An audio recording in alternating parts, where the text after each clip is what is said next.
Good morning, good afternoon, good evening, everybody. That's a tongueful. Good morning, good afternoon, good evening, everybody. Welcome to this episode of the Note Closure Show. I'm Scott Carson, your host, and always jacked up to have amazing guests, including today's special guest, Medley from Oyezz. Oyezz, I love that name. Oyezz Real Estate Group. So, hey, good morning, Melody. How you doing today? I'm doing awesome. Thank you. Yeah, did you have a good weekend? I did. I sure did. How about yourself? It's a little crazy. We were up in your neck of the woods. We had a 2-day note mastermind, and then we were there for the Quest Expo Saturday and Sunday as well. So How was that? I saw a lot of people on Facebook that were there. Yeah, they had 500 plus people at it, so it was a good first time of Expo for them. So definitely. So that's awesome. Yeah. So one of the great things is you and I met at the Propelio DFW Real Estate Meetup Group. I had a booth right across each other. We'd actually connected earlier on a couple live streams with Ryan. Mm-hmm. And I love it because you're sitting there, you got your staff with you, and it says "Got Short Sales" on T-shirts. And I'm like, there is a woman that I need to talk to, because the fact is I've got a history of actually owning a short sale negotiation company in years past. And short sales are one exit strategy that we use as note investors. When we buy the note, we become the bank, and we often offer up a short sale to the borrower. So why don't you share a little bit of some of the 411 about short sales to our audience out there? So a short sale is basically negative equity. When a homeowner's upside down on their mortgage, they owe more than what the property's worth. Typically, they get in that situation because of a financial hardship. Could be a divorce, loss of job, relocation, things of that nature, maybe a loan modification gone bad. All those events can lead up to them being upside down on their mortgage. And really the only way out, because nobody's going to overpay for a house, like overpay. The only way that the homeowner can get out of that situation is through a short sale and negotiations with their bank for a shorter payoff of the mortgage. That's great definition. Love it. Now, question for you. You in Plano, I mean, you're seeing short sales in Plano? Not specifically in Plano, but in the DFW area. So Dallas, Fort Worth, Tarrant County, Dallas County. Every now and then we'll have some in Collin County, but Kaufman County. We do all of DFW. Sure, exactly. And I love it because you already got a fan club out there. Betsy Good says this morning, yes, she is. Hearts there for you. Good stuff there. Got your little fan club there going, rock and rolling already this morning. It's good. So let's talk about the mechanics, because short sales data a little bit different than we're 10 years. How long have you been doing short sales? 7 years now. Wow. So you have come through the Wild West. Yes. How is it different today than it was 7 years ago?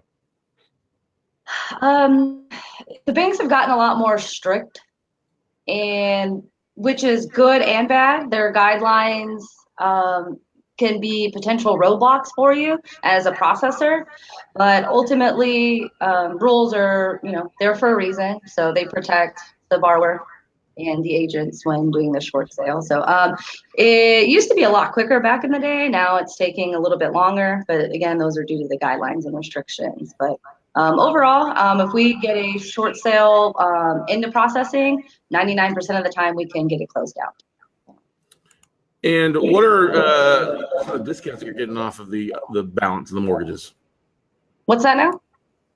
What are some of the discounts? I mean, if they owe 250 and the house is worth 200, are you getting it down to market value or below it, or pretty much right at it? Well, it depends on the condition of the property.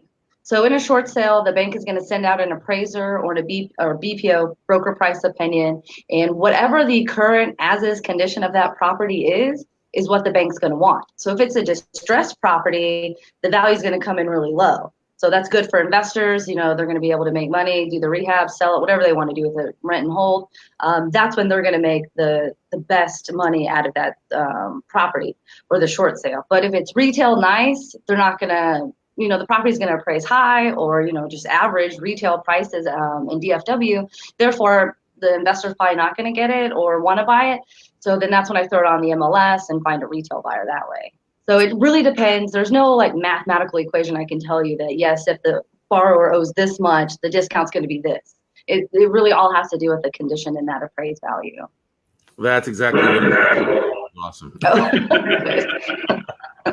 Because a lot of people are out there. Oh, I'm just going to throw in at 60 cents of the dollar. You know, when I see short sales, and I see the look on your face, you're like, I don't like those people. I was agreeing with you. Like, yeah, that's how they think. Some of them do think that. I wish there was a mathematical equation. That would be great, but there's not.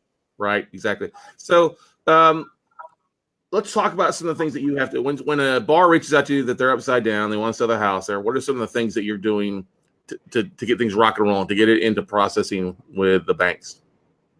So actually how Oyezz operates is that we have investors refer the leads over to us. They're probably marketing to the pre-foreclosure list. Maybe they're just blanket marketing. However, they're getting their leads, they're vetting it, finding out that this is a short sale. So they refer it over to us.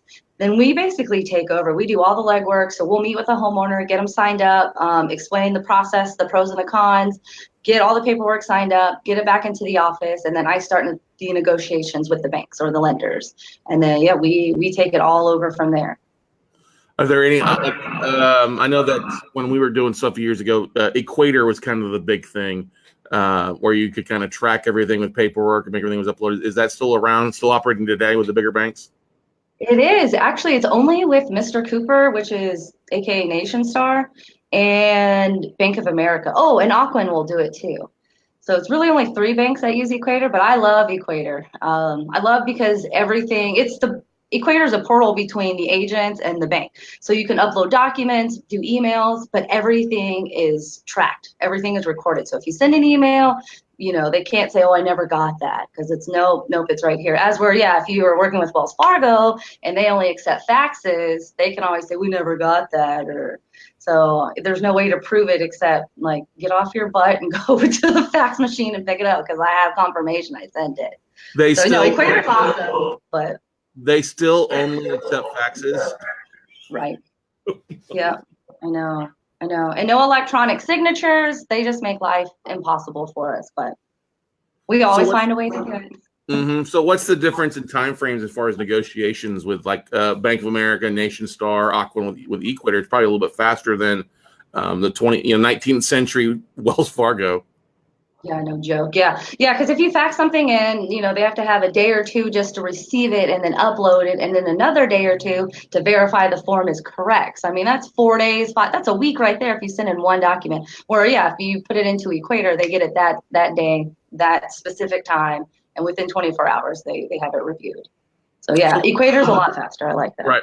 So what's kind of the time frame start to finish? I know it's going to vary because the borrowers and getting paperwork and stuff like that, but what are you seeing as far as delays? Is it a month? I mean, is it 9 months? Is it 4 years? What's the negotiation aspect of getting these things approved? It does depend on the type of loan and the lender, but typically 4 to 5 months from beginning to end. 4 to 5 months. Wow, that's awesome. That's better, a lot better than it used to be. It definitely, when we were doing a lot of the short sales, our longest one was 4 years. We kept the lady in our house in Salt Lake City for 4 years with 4 kids, because we did it for our side as investor side, but we also did it for people as well that would reach out to us, try to help them delay the foreclosure process. This lady went back to school, got an associate's degree, and started making money, and then ultimately she was able to negotiate a loan mod after 4 years of the short sale going back and forth. So. My gosh. Yeah, I think the longest one I did was 3 years, but it had 3 mortgage liens. Wow. So yeah, it got done. So let's talk about this, because there's a lot of people out there like, oh, the market's great. We don't see any short sales, yada, yada. Where are you seeing most of the short sales happen? Is it just with distress, people, ugly houses, decent parts, lower parts values of Dallas? Because I like to have I'm so excited to have, because Dallas is, everybody talks about Texas being a great state, and it is a great state. The faster foreclosure state, 21 days to foreclose. We've had values keep doing this. Dallas is a hot market, but we still see defaults, right? Mm-hmm. We do. We get them all over DFW. So there's not just one pocket area that has the most defaulted loans. And it really just depends on the homeowner situation. Kind of like you said, the one that yours dragged out for a long time. We've seen that with homeowners who will apply for a modification. And during the modification, they advise the borrower, do not pay on your mortgage. So during those months that they're being reviewed, so if it takes 4 months for them to be reviewed for a modification, well, that's 4 months that they're behind. Well, then they get denied for the modification, but then they can go back and be re-reviewed a little, a couple months later. So now they're 6 months behind, which leaves another year. So it just kind of it just adds up after a while. People get behind, they miss a couple mortgage payments. They maybe take partial payments at first, and then the banks don't take it, or then they add on foreclosure fees. So it just adds up. There's, really no rhyme or reason to what pocket areas. It's just the homeowner situation and kind of what they're going through. Mm-hmm. Now, you still have to list the property unless it's not listed for the banks to start looking at. Say that again? You still have to list the property on the MLS for the banks to start to Oh, sorry.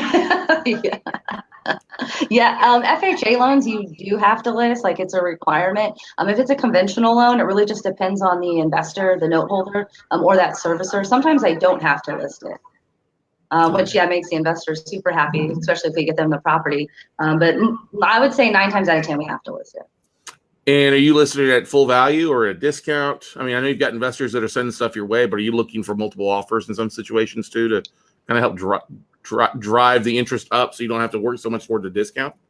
So when we get a lead from an investor, what we like to do is if the investor has already put in a contract with that homeowner before they send him to me, then I'm going to honor that contract and use that contract and use that to negotiate. So a lot of the times they may already have a contract in when I get the short sale lead. So therefore I don't need to list it. But if it's a homeowner who came to us directly, then yes, I'll do exactly what you do. I list it. Really, I just want the first offer that comes in. I don't want to wait for highest and best because, the market's actually slowing down a little bit up here. So if I wait, 3 weeks, then my short sale will never get moving forward. So really, I just want to take the first offer I get, roll with that, get my value in. So now I know exactly what the bank wants and then kind of work from there. That's good stuff. Whoa, what was that echo? That's an echo there. Why did you pick short sales? I know it's been 7 years, but why did you pick short sales? I always love that. You just like to bang your head against the computer there? No, not really. I mean, once you do something for a long time, you figure it out and then it just becomes second nature. No, I actually just fell into it. I was bartending for quite a while and those hours are late nights, late afternoons. And so one day I just woke up and I was like, maybe I should do something with myself. And Oyezz had a admin position available. So I jumped on that and eventually just got my license. And then about 3 years ago, the co-founders sold it to myself and to my 2 other partners. So I literally fell into it. That's awesome. That's why we got along so well. Ex-bartender here. That's got to be it. I like to be on the other side of the bar now. Yeah, exactly. Pass me the drinks, please. Don't make it. Right. Yeah, I don't want to stand up. Exactly. For those that are watching live on Facebook, if you've got questions, feel free to ask them in the chat roll. Make sure and ask them a Melody and go from there. But the time frame you talked about, 4 to 5 months. Do you get a lot of people that get discouraged and kind of walk away after they want something at a discount, but they're not willing to hang around for the discount or the deal? For the buyers, you're talking about the buyer aspect? Yes, ma'am. I mean, we do a pretty good job of explaining the process and where we are in the process to each buyer that we work with. So that kind of tends to alleviate the stress, the potential stress, because even though it's called a short sale, it's not short in time. And that's a misconception that a lot of new investors or new agents will think, oh, it's a short sale, so we can close tomorrow. It's like, well, give me a couple months and then we can actually close. So no, as long as, I think knowledge is power. So as long as you're letting everybody know what's going on in the process and what the next steps are, it usually helps. But yeah, every now and then we'll have a buyer that say, I can't wait any longer, especially a homeowner who, has to be moved out by a certain time or moved in by a certain time. We will lose those type of buyers. Yeah, that's definitely that in mind. I'm sure talking with them like, listen, this is not going to be a week process. There's some time to it. It's going to take some time for the bank, especially. I still can't believe Wells Fargo still just uses faxes, but that's crazy out there. Now you get to email your point of contact like your negotiator, and that's nice. But no, if you have to send them something, you still have to fax it in. Mm-hmm. So yeah, we're looking at 3 days before they even get what they want. Yeah. Let's talk about some of the things that go in the packet. What are some of those items? Short sale package. So the main things for the borrower, what they need to have are financials. So it's usually going to be 2 months of bank statements, 30 days of pay stubs, and the last 2 years of tax returns. A lot of the times banks will want a current utility bill to show that they are living in the property, maintaining it. And that will also help with the relocation incentive money. Banks still offer the incentive money to the borrowers. It's up to $3,000 right now. Wow, that's new. Is that across the board or just individual banks? Across the board, it's $3,000. It used to be $10,000 for conventional loans, but that ended back December of 2017. So they don't have that program anymore. Pretty much, yeah, it's $3,000 across the board. Unless you have a VA loan, they only offer $1,500. Okay. But still, hey, some money's better than no money, and it'll help you move, which is an incentive for the homeowners. Do you ever get the banks want to offer up like a cash for keys or deed in lieu to the borrowers? They will, yeah. So if short sale is just not an option anymore, FHA has this guideline to where you have, if you're defaulted on your mortgage and you want to do a short sale, you have to close by the 40th delinquent month. So if we have a homeowner that we're talking to and they're like, well, we're 4 years behind, already right then and there, I know that a short sale is not an option for them if they have an FHA loan. So then I would suggest to them, well, I'll look at their financials and see what's going on. But usually if they're 4 years behind, a sub-2, a wrap, things of that nature, creative financing, that's not going to work. Short sale's not going to work, and they don't have any rich uncles or they're not going to get the lottery soon. I will advise them you need to do a deed in lieu, and if they still live in the property, the bank will offer them cash for keys. That's good to know. 40, you said 40 months. Wow, delinquency. You can't do that anymore. That's So remember, yeah. So if they're 37 months behind, it takes 4 months to do a short sale. I will vet that lead to see who the lender is. If it's somebody like Chase or Bank of America, I'll say, let's do it. Let's do it. Let's get this done. If it's Wells Fargo or, just any other bank like Caliber or Cenlar, I'm going to say, I will most likely try anyway, just because, just hearing their situation and where they're at, I think it's very unfortunate. And a lot of these lenders are bullies, and they bully the seller around, telling them misinformation and misguiding them, maybe intentionally, not intentionally, whatever. But I feel really bad for the homeowner. So I feel like I'm an advocate for them. Since I know what I know, I can help them out. I'm still going to try. But they're going to know there's a possibility it may not work because of their delinquency. But I'll still try. But no, if it's like 39 months behind FHA loan, I'm going to tell them, sorry, you should probably do a deed in lieu. Mm-hmm. Now, how are you compensated with a listing, being a realtor on there? Or is there a flat fee involved that's paid by the bank or the buyers for your services? So I'll have a listing agreement. That's one of the part of the paperwork too. So I'll have a listing agreement, yes. And the seller's lender will pay my commission and the buyer's agent commission.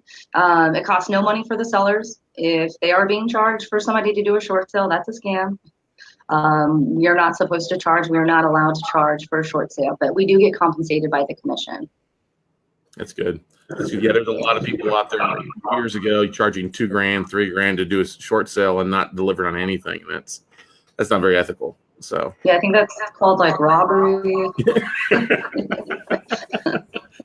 Do you have a story of something? A story that you just absolutely warms your heart, where you were able to help pull a rabbit out of a hat? Actually, I have one right now. It's an elderly couple, very elderly, like no cell phone, no, they have a landline. They, so nothing I can give to them electronically to sign or email them. They just don't have that. So it's one of those where I have to go over there every time and meet with them. The husband has dementia, so it is very sensitive for the woman to have to be able to handle all of this, plus dealing with her husband. And yeah, she just didn't want the burden of the short sale and selling the house. So we just made it as easy as possible. And we just got the approval letter this week. So she was very ecstatic. And yeah, I was very happy to help. Yeah. People who want to be helped and they get helped and they're so appreciative, that's what warms my heart is, we said what we were going to do and they trusted in us and we came through. I'm sure you've had your fair share looking for it. I really don't want to help you. Is that true as well? Oh, I see the look on your face. We had a sensitive subject there. So we had this one seller. And she actually got this was back, I think it was in 2016, and she got the $10,000 relocation money. She was making more money off of her defaulted mortgage, not paying her mortgage for 3 years. She got the 10 grand, not paid her mortgage in 3 years. She's making more money than I was on the commission. Not that that matters, but I'm just trying to give you guys the full story. And we were closing in February, and you can't get the incentive money until we close. But she was like, no, February is too cold. I can't close in February. You need to push it out to like May. I'm like, I'm sorry, what? That's not how things work. But yeah, it's some of those people you're just like, okay, no. So yeah, you have to kind of put on the back cop hat and be like, look, this is how it has to be. Because in the approval letters, you're given an expiration date that you have to close by. And hers was like the mid-February. And she just didn't want to move. She was like, no, it's too cold. I'm like, okay, well, you're jeopardizing $10,000 right now. So yeah, that was just one. Do you see the banks are more flexible with the negotiations when it's when the property needs a lot of work, or when it's a clean property? Is it just varies? It does vary, but if the property does need a lot of work, the value is going to come in low, and they're going to understand. They're going to see the BPO report, the pictures, the appraiser's comments on the report. They're going to understand why that value came in so low. Yeah, but versus a nice house, a retail house, so they also, the appraisers use comps. So if it's a retail house like in Prosper, McKinney, Frisco area, it's going to come in high regardless because everything else out there is selling high, which can bite us in the butt because if our property needs a lot of work, but all the comps around are super nice, my value is going to come in high. Now I'm stuck with a high value and a crappy property, and it's going to sit on the market for a while.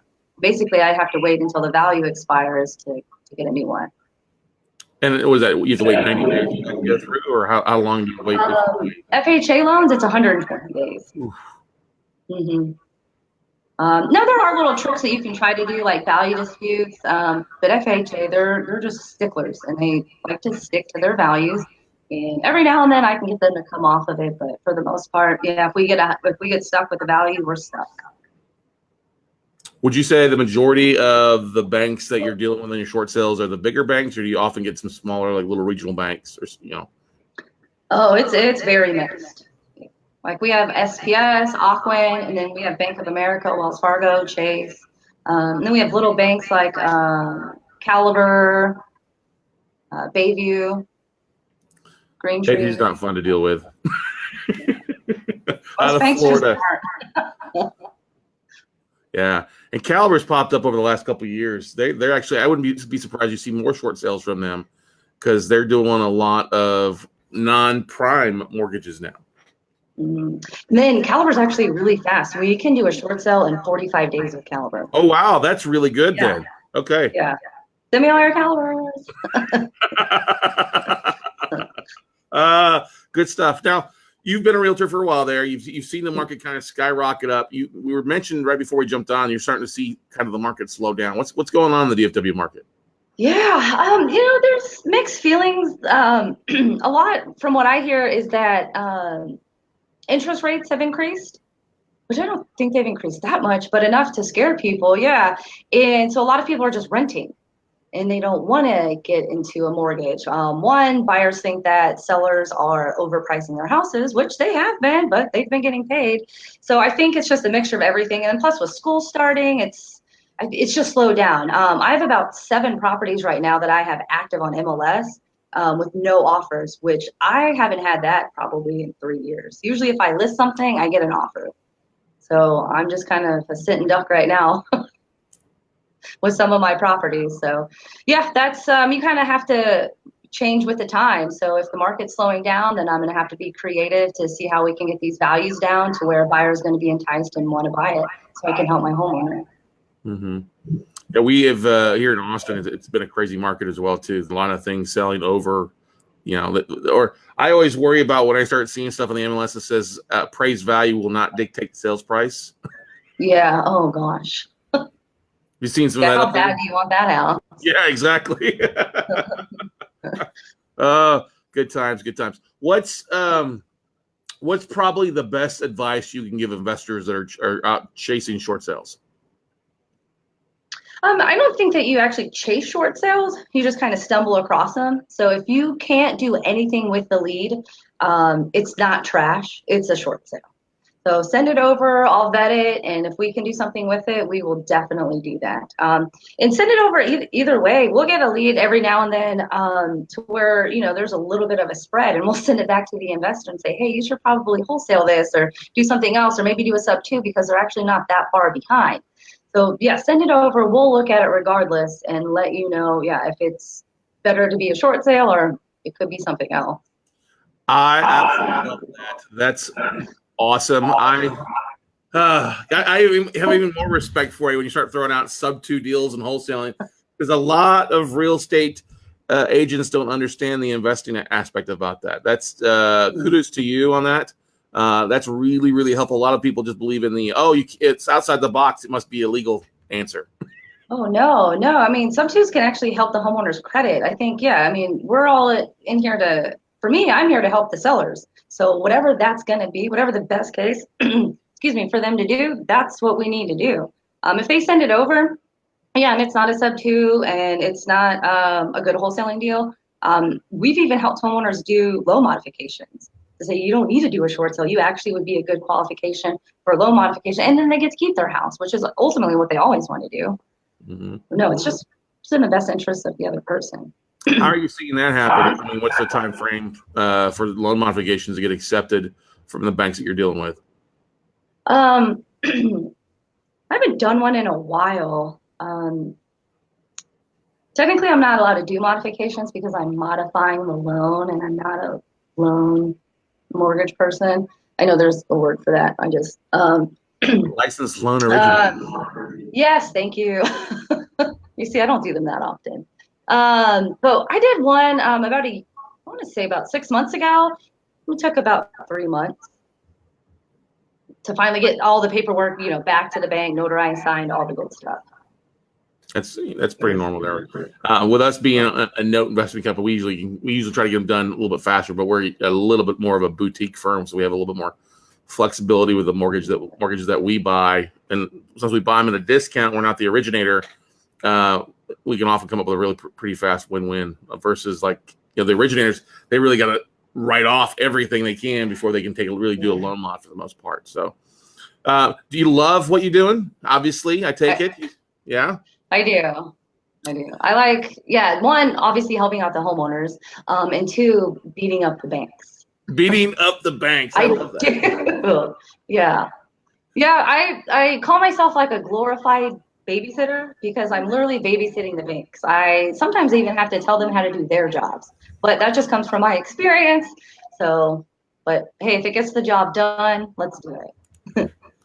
We're going to put that out in your hashtag, the bank babysitter. Yeah. Yeah. Yeah, exactly. Bank babysitter. I love that. It really is, yes.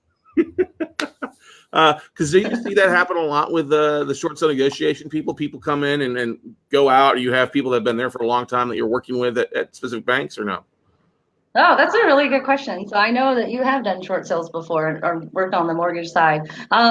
Every now and then, I used to keep a marker board, and because I would find, oh my gosh, what am I trying to think? Negotiator? A pattern. Geez. A pattern, of negotiators at Wells Fargo and at Chase and Bank of America. So I would have a marker board of like the 5 main people that I would normally deal with, like if they had children, what their birthdays were. You want to make friends with these people because they're the ones handling your short sale and they're processing your paperwork. But now, no, I talk to somebody new every day. That in Wells Fargo, at one point, I talked to an executive at Wells Fargo, and they're like, yeah, well, we just hire new people, so we don't really train them very well, and we have such turnover that it's really hard to keep track of everything, so I'm sorry if your processing is taking longer. Like, they basically told me, yeah, sorry, we don't know what we're doing over here because we have to hire all these new people all the time. So yay, Wells Fargo. Good times. Good times. I'll tell you a funny story. Short sales. We were still dealing with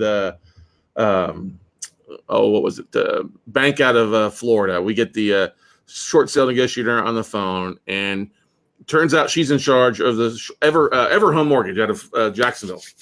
We get the head of the short selling department on the phone. She sounds like she's smoking like 4 packs a day, just a rough voice.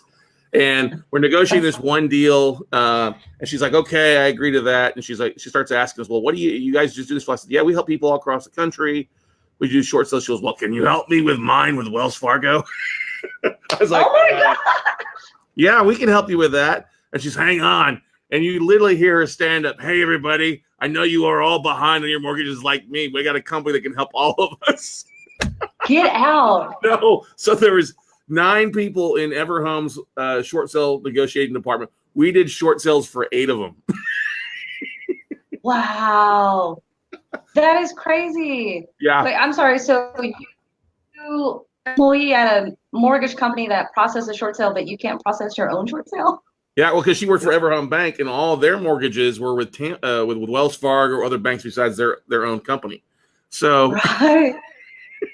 Man, but that just goes to show how idiotic the banks can be, that you have somebody who's working, who is trained in a department, but they can't handle their own affairs, which is the same story. That's insane. That's insane. But that's really awesome how you got all of those. That is crazy. So we were teaching this as a real estate workshop. So I actually called her up, and I offered to come out to the event. And yep, she flew out from Tampa to Austin, spoke at the event, talked about some of the mind-numbing things that the banks are doing. Oh my God. I would sure love to pick her brain. Yeah, I'll see if she's still around, and I'll make an introduction to you. But she literally did smoke 4 packs a day. Gross. Like, what was Marge Simpson's sister's name? Yeah. One of those. That's what I'm thinking of. Yeah, but that's, you meet some, and I've had other banks that said, "Hey, I don't mind bleeding, but I want everybody else to bleed on this deal too." You ever see that? Yeah, we actually. That's funny that you had your story. We had I had an Aqua short sale that I was doing, and I had a point of contact, and she was talking to me, and then she's like, "Hold on 1 second," and you could hear her take off like the recording device, and she was like, "Hey," she's like, "Are you guys hiring?" And I was like, "Yeah," like we weren't, but I was like, "Yes, come in. I would love to talk to you." And so yeah, she did. She came in and talked to us for a while, and she basically said, yeah, they get to dictate how they process, when they process. If somebody calls in, and like if I called in and I was really rude to her, she said she would literally throw my file on the floor, and then she would work the next one. So that's why I say I'll just always be nice to everyone that you work with. I mean, yeah, because they ultimately have the control. That's the truth. We, sending flowers or spa certificates or finding out what favorite alcohol they have and send them over a bottle of whiskey or something. Yes. Yeah. Most people don't know that a bank employee can accept a gift up to $100 once a year. Okay. Yeah. So we would send, like I went out to Miami one time, and I called up a couple of the negotiators that we were working with. I said, "Hey, I'm in town. When you want to go to a Miami Heat game?"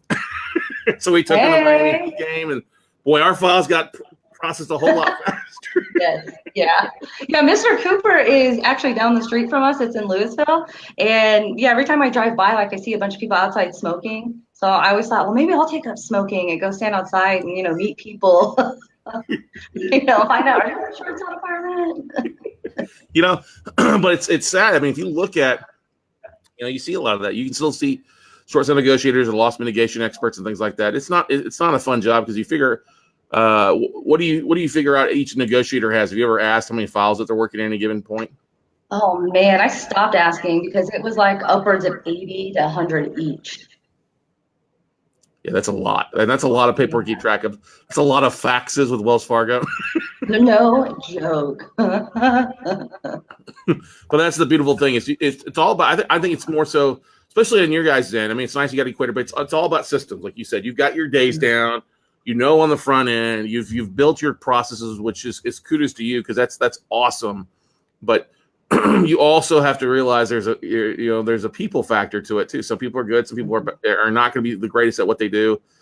Those that you can help, you just take a lot of pride in, like you said, that elderly couple who's in the dark ages. Yes. Poor thing.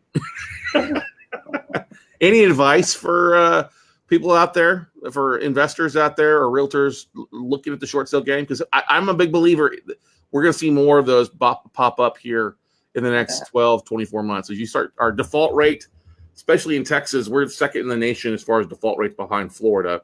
And a large part of that is down in Houston with the hurricane effect, but it's still, we had a increase over default rates in July over last year's July by 11% increase. And so we hit a low and it's starting to bounce back up there. So I would just say time is of the essence. A lot of lenders are saying that they have to have 37 days prior to a foreclosure to receive the paperwork and to review it and to make a decision. So if you're an investor or a realtor and you're trying to list a home or help a homeowner and you know that they have an upcoming foreclosure, don't waste time, especially since the market's slowing down. You may not want to list it super, super high and try to get the seller the most money. You want to list it like either something very reasonable, or why don't you start the short sale at the same time you are listing the property? That way you're helping out the homeowner in both ways. You always have a plan A and a plan B. Investors, same things. Don't wait. If you know that there's a foreclosure or you know there could be a potential for a foreclosure, take action right away. Do something. That's huge. That was my next question. Days. You said 37 days is where a lot of them won't start if it's less than that? Correct. Wow. And then are you seeing more success when they have a first and a second, or are you not seeing many second mortgages out on there right now? Or thankfully, I'm not seeing very many seconds. I probably have about 50 short sales right now, and only 3 have seconds. Wow. So yeah, but you know, seconds don't really have a leg to stand on. They took that second lien position. So what's the average that you've gotten those negotiated down to? Usually about 5% or $1,500 or stuff like that? It depends on the type of loan. Like a conventional loan will pay up to 8% of the unpaid principal balance. And then some just say, like Fannie Mae will say just $6,000. That's it. All we're giving out is $6,000. That's good to know for those out there. I've been telling people that because we get a lot of people in the second space come to our side. Hey, we want to buy seconds. I'm like, I just don't see any of it. And you just proved the point there that there's not that many out there because there's just not that many guys in the second positions. So no. Good stuff. It's more of a risk. I don't think. Totally is a big risk there. Do you see, you've been doing this long enough, do you see that banks start to make more motions to get stuff closed before the end of the year? Do you see them taking a bigger discount on some things, or is it not there? No? I wish. Sorry, no, your joke or your question was not funny. I'm sorry. I was thinking along the lines of you. I wish that would happen. My gosh. No. Actually, last year in December, we were really, really busy. In the previous years, we've never been busy. So now I think it just depends on who your negotiator is, the type of loan you have, and just kind of what their attitude is and mood is for that week and month. They're having a good day, or they're throwing your foul on the floor, right? yeah. Good stuff. How do people get a hold of you, Melody? If they're in the DFW, do you do short sales across the state, or just up in the Dallas-Fort Worth area? Just in DFW, but if you have something outside of that area, send it over. I do know a couple people, one who does it nationwide, and then another one who does San Antonio, Austin, and Houston. So you can, anything you got, send it over. I'm sure I'll find you somebody who can help you. Cool. But my phone number is 972-537-7983. Or if you want to shoot me an email, it's Melody, MELODY at OYEZZ.com. Melody at Oyezz. Oh, yes. I love that. I love your spunk and how you say our name. Say what again? I love your spunk and how you say our name. If you need me to come record a commercial, oh, yes. That would be awesome. Yes. All right, when I'm in Austin, I'm going to hit you up for sure. You know what? That, or if the next time I'm up in Dallas for Propelio or whatever like that, definitely I'll be glad. Like, oh, yes. Once again, guys, her phone number directly, if you're listening on iTunes or Stitcher, the recording on this is 972-537-7983. Once again, 972-537-7983. Or you can reach her directly via email as well at Melody, MELODY at OYEZZ.com. That's Melody at OYEZZ.com. I love it. Good stuff. Melody, thank you for joining me this Tuesday. You go out, have a great day, and we'll see you later on. The same. All right. Yeah. Thanks for having me on. No problem. Thanks, guys. All right, guys. That's going to wrap it up for this episode of the Note Closer Show. Go out, do something, make something happen, and we'll see you all at the top, everybody.